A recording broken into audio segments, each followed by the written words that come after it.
Hello everyone, and welcome back to Titan English. I'm James. If you enjoy mysterious stories, you are in the right place. Before we begin today's story, if you enjoy learning English through simple stories, please remember to like this video and share it with your friends. Subscribe to Titan English so you don't miss our next lessons and story episodes. Now let's get into today's story. Today, I have a strange and unsettling story for you. It is not a story about ghosts. It is not a story about monsters. It is a story about a wrong turn, a strange house, and a dinner invitation that went terribly wrong. So get comfortable, listen carefully, and let's begin.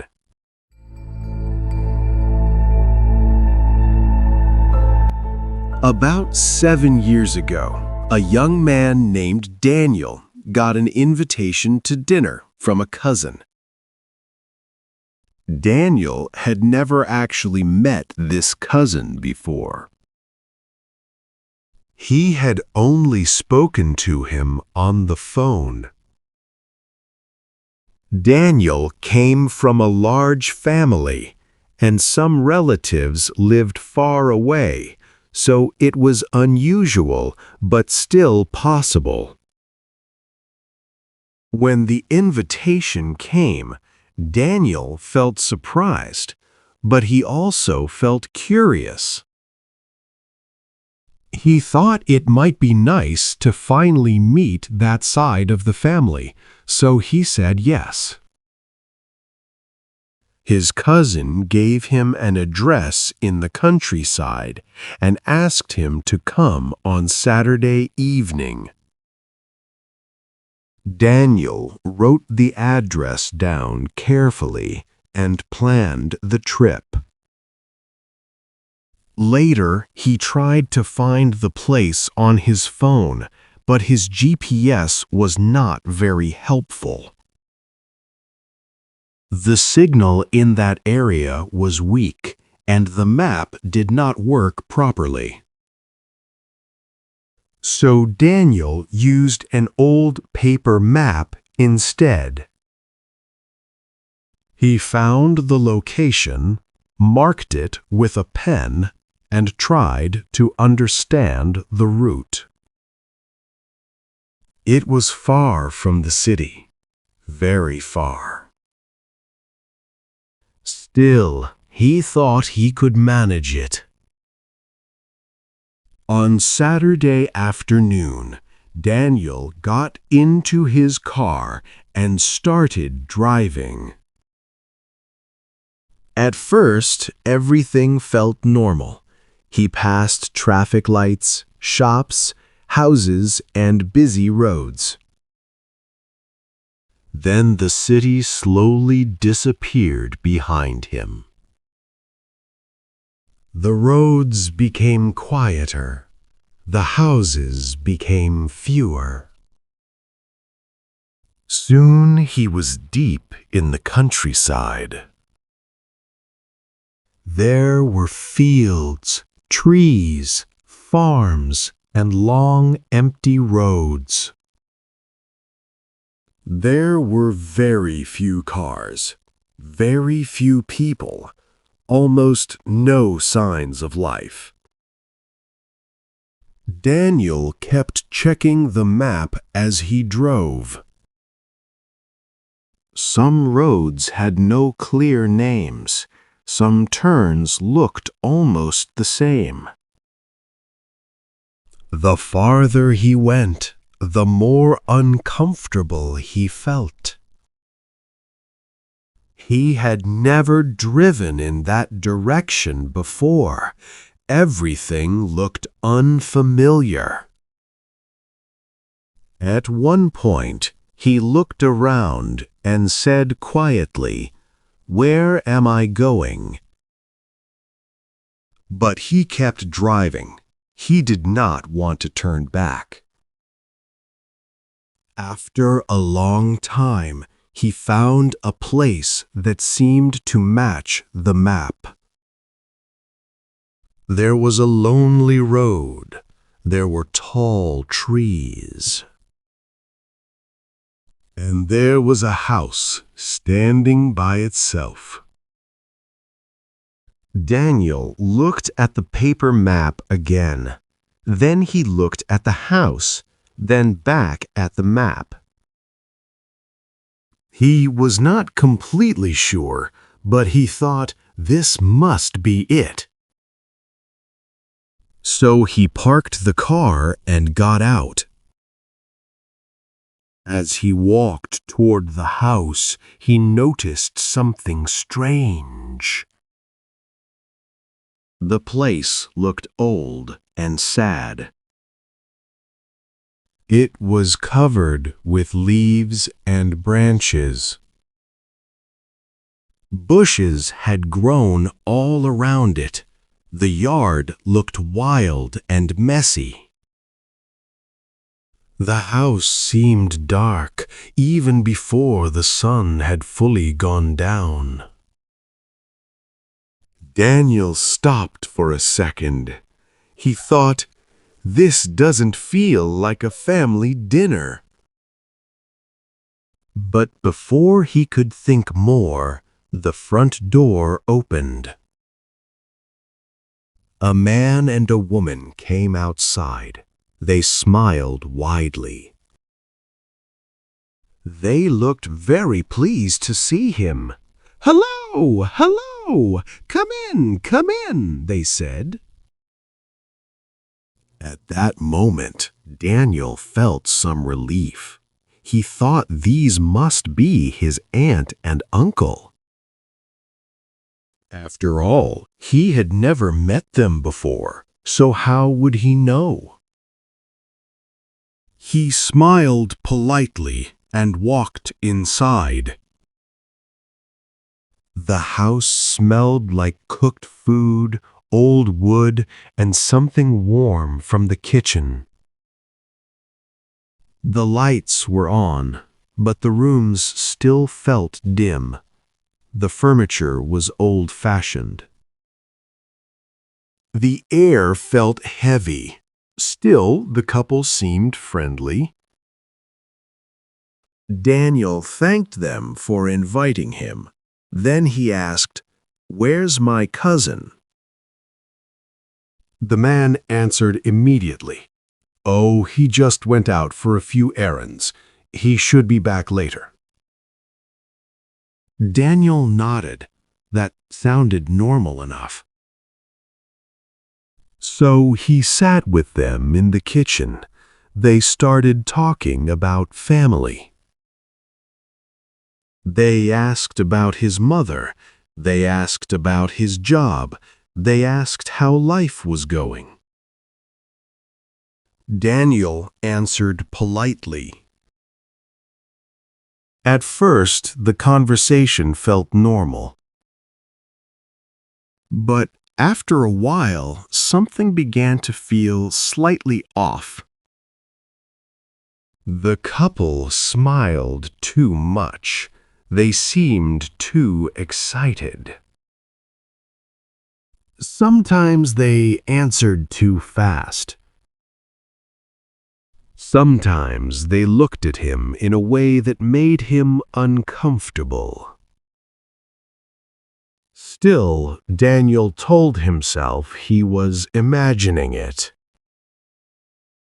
He did not want to judge them too quickly.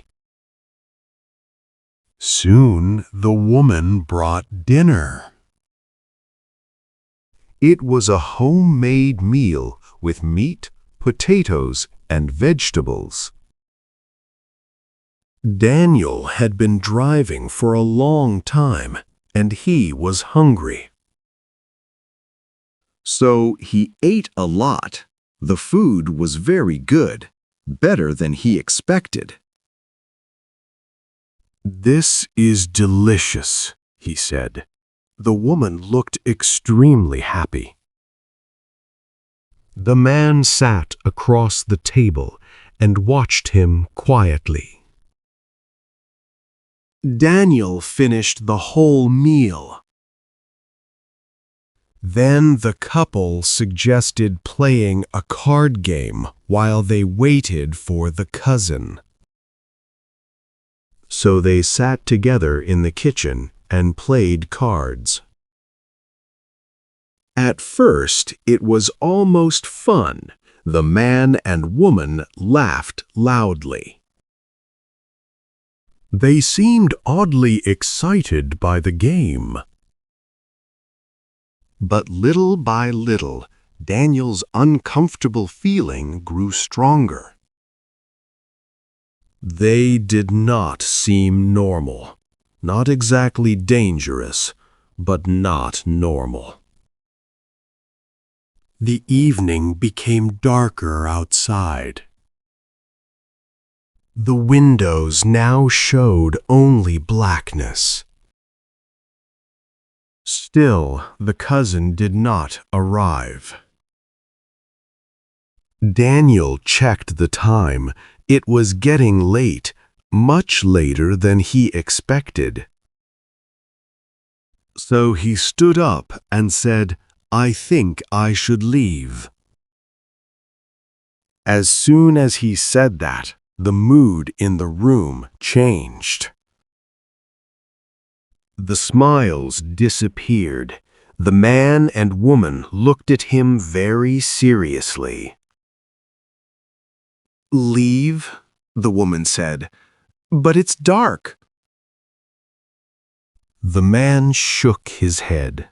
No, it's much better if you stay the night." Daniel tried to laugh. He wanted to keep the situation light. "It's okay," he said. "I have work tomorrow. I really need to go." But the couple did not laugh. They just stared at him. The woman said, "You should not drive now." The man said, "You will get lost." Daniel shrugged and told them not to worry. He said he had a good sense of direction. He said he could find his way back. But instead of relaxing, the couple became even more serious, even more insistent. The man kept shaking his head. The woman moved around the room nervously. Then Daniel saw something that made his heart beat faster. The woman picked up a set of keys. A moment later, she walked toward the hallway. He heard the sound of a door being unlocked. Then she called out, "We'll prepare a room for you." Daniel felt cold all over. A room? Why did the room need to be unlocked? Why were they so determined to keep him there? Until then, Daniel had only felt uneasy. Now he felt scared, really scared. He could not explain it clearly. The couple had not threatened him. They had not shouted. They had not touched him, but everything felt wrong.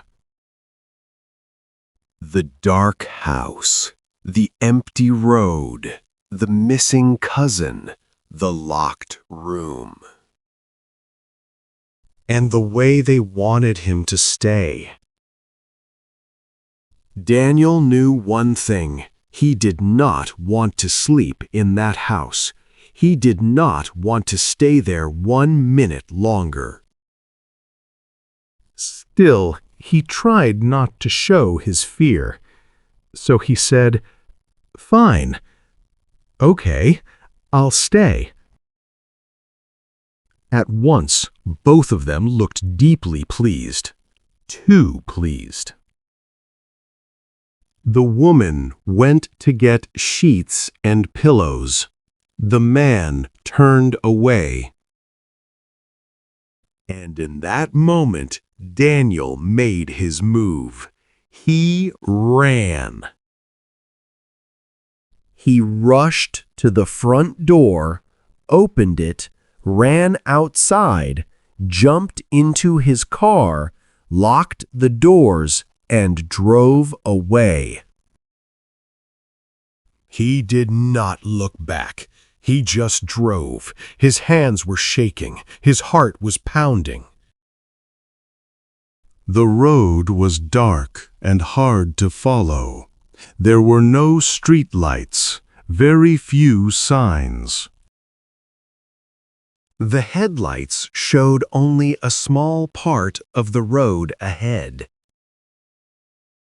Everything else was black. Daniel kept driving anyway. He followed the map as best as he could. More than once he thought he might be lost again. More than once he imagined another car behind him. The whole time, the same questions ran through his mind. Who were those people? Why did they want him to stay?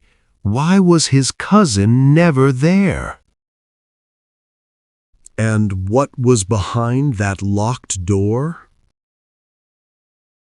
He tried to tell himself he had overreacted. Maybe they were just lonely people.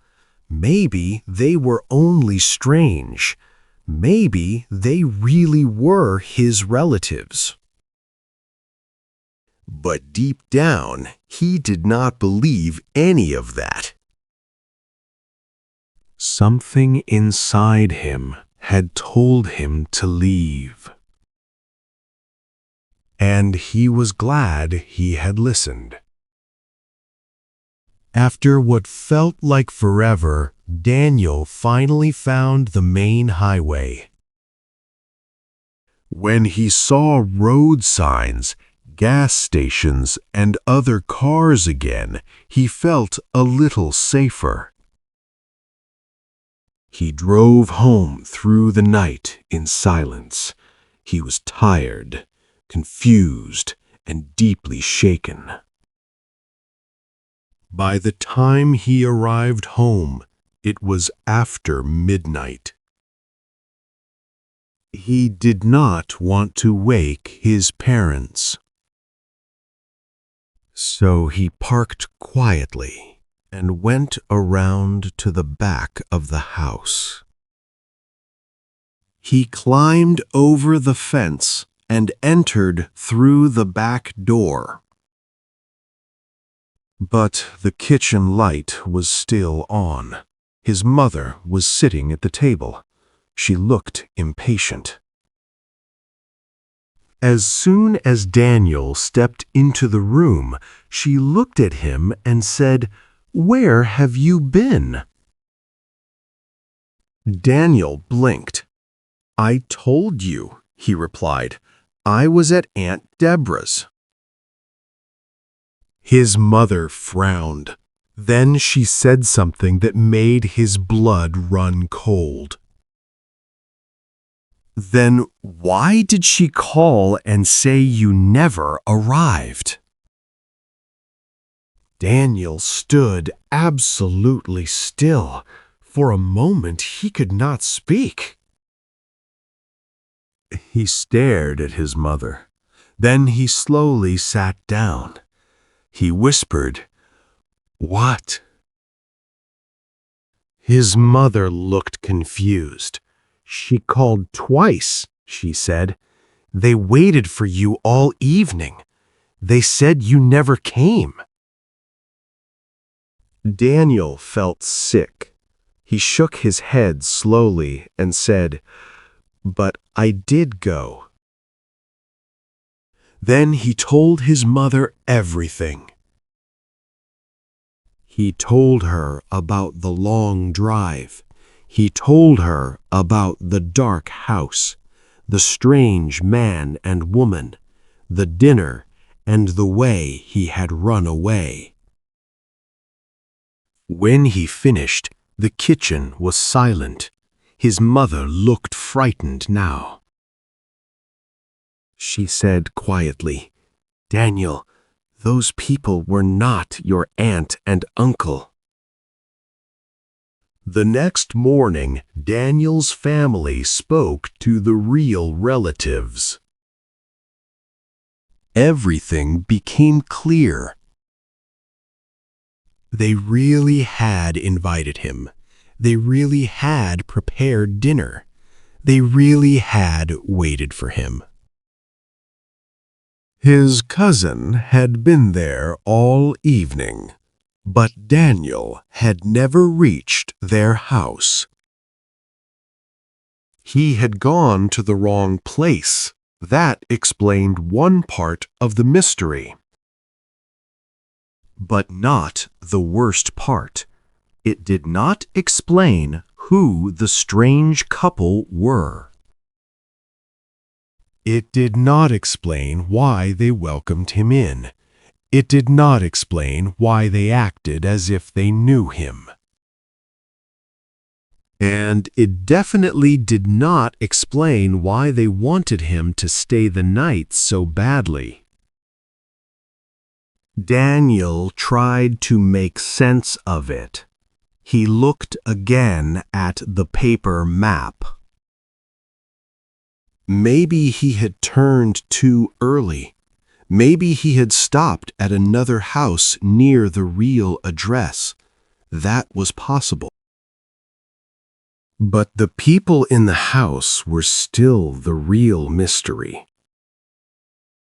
Why had they pretended to know him? Why had they answered his questions without surprise? And why had they seemed so strangely happy to have a stranger in their home? For weeks after that night, Daniel thought about it every day. At work, he would suddenly remember the woman's smile. At night, he would remember the sound of the key in the lock. Sometimes he would remember the man's face when Daniel said he wanted to leave. He tried to explain it. Maybe they were mentally unwell. Maybe they were lonely. Maybe they thought he was someone else. But one terrible feeling stayed with him. He felt that if he had stayed the night, something bad might have happened. He could not prove it. He did not know what. But the feeling never fully left. A month later, Daniel finally visited the real relatives in daylight. They were kind, ordinary people. Their house was not hidden or frightening. It was in the same general area, but down a different road. At one point, his aunt asked, "Do you want to try to find the wrong house again?" Daniel answered immediately, no, he did not want to see it again. Not in daylight, not at night, not ever. He wanted answers, of course. Anyone would. But he was more afraid of what he might discover. So he never went back. Years passed. Life moved on. Daniel changed jobs. He moved to a different place. He bought a different car. The old paper map disappeared, but the memory remained. Sometimes he told the story to close friends. Some laughed nervously and called it creepy. Some asked if the couple had been dangerous. Some joked and asked what had really been in the food. Daniel never liked those jokes because the truth was already disturbing enough. He had gone to the wrong house. A strange man and woman had welcomed him in. They had fed him, they had entertained him, and they had not wanted him to leave. That was frightening enough. Sometimes the scariest thing is not seeing something terrible. And maybe that is exactly why the story stayed with him for so long. Even now, years later, he still remembers that night clearly. When he drives through quiet country roads, he sometimes thinks about that house. When he loses phone signal in a remote place, he remembers the paper map and the dark road. And sometimes, late at night, he remembers the moment he opened the back door of his home and saw his mother sitting in the kitchen. That was the moment everything changed. Before that, he thought he had only had a strange evening. After that, he understood the truth. He had spent hours in a stranger's house. He had eaten their food. He had trusted them. And he had no idea who they were. So, what do you think? Was it only a simple mistake? Were the couple just lonely and unusual? Or did Daniel escape something terrible that night? We do not know, and maybe we never will. But one thing is certain. Leaving that house was probably the best decision Daniel ever made. Thank you so much for listening to today's story. If you enjoyed this episode, please don't forget to like, share, and subscribe to Titan English. And if you know someone who is learning English, send this story to them too. It may help them practice listening in a fun and interesting way. Take care, keep practicing, and I'll see you in the next story. Bài học đến đây đã kết thúc rồi. Đừng quên luyện tập bài học hàng ngày để kỹ năng tiếng Anh của bạn ngày một tiến bộ nhé. Chúng tôi hy vọng bạn thấy bài học hữu ích. Chúc các bạn học vui và một ngày tốt lành.